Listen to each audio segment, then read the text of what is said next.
27 ઓગસ્ટના દિવસે સાગબારા તાલુકાના સેલંબા ગામે ટોળાએ એક પુરુષને જાહેરમાં ફટકારી તેનો સરઘસ કાઢીને લાઇટના થાંભલા સાથે બાંધી દેવાની એક ચકચારી ઘટના સામે આવી હતી।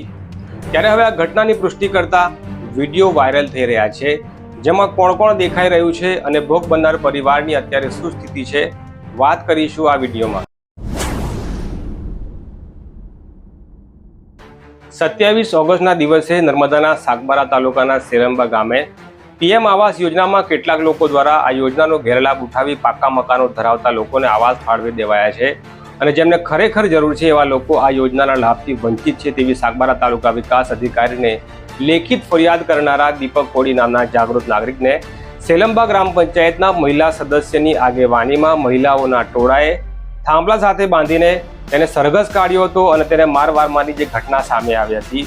ત્યારે આ ટોળાનો મારનો ભોગ બનનાર દીપક કોડીના જણાવ્યા મુજબ આ મહિલાઓને કોઈએ ખોટી રીતે ગેરસમજ ફેલાવી ઉશ્કેરણી કરી હતી કે દીપક કોડી તમારા મંજૂર થયેલા આવાસના મકાનો કેન્સલ કરાવી દીધા છે અને જેના કારણે આ મહિલાઓ ઉશ્કેરાઈ હતી અને દીપક કોડીને મારવાની જે ઘટના બની હતી।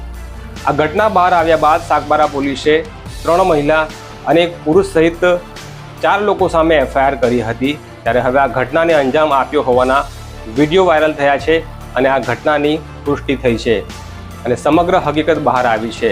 પરંતુ જ્યારે આ વિડીયો મીડિયા પાસે આવી ગયા છે તો સ્વાભાવિક છે કે સાગબારા પોલીસ પાસે પણ આ વિડીયો પહોંચી ગયા હશે। હવે સાગબારા પોલીસે આ ટોળાની મહિલાઓની ઓળખ કરી જે બાકી રહી ગયા હોય તેમના નામ દાખલ કરવાની જરૂર છે અને આ ગુનો દાખલ કર્યા બાદ પોલીસ કેવી રીતે આ કેસની તપાસ કરે છે તે પણ જોવાનું છે। ખરેખર તો ભ્રષ્ટાચાર ઉજાગર કરતા હોય તે લોકો સરકારની મદદ કરતા હોય છે અને એવા લોકોને પોલીસે રક્ષણ આપવું જોઈએ, તેમને હૂંફ આપવી જોઈએ।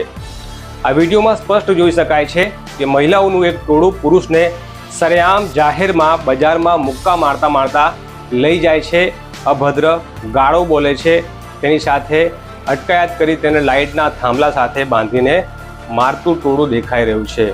આ ઘટનાથી જિલ્લામાં કાયદો અને વ્યવસ્થાની સ્થિતિ કેવી છે તે જોઈ શકાય છે।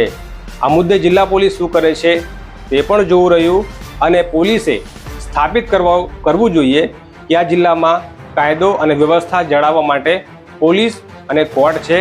લોકોએ કાયદો હાથમાં લેવાની જરૂર નથી અને જો લેશે તો તેમની સામે શિક્ષાત્મક કાર્યવાહી કરવામાં આવશે એવો એક સંદેશ પોલીસે આપવો જરૂરી છે। તો આ જ પ્રકારના વધુ ન્યૂઝ અને અહેવાલ માટે અમારી આ ચેનલ સાથે જોડાયેલા રહેજો। ફરી મળીશું નવા વિડીયોમાં।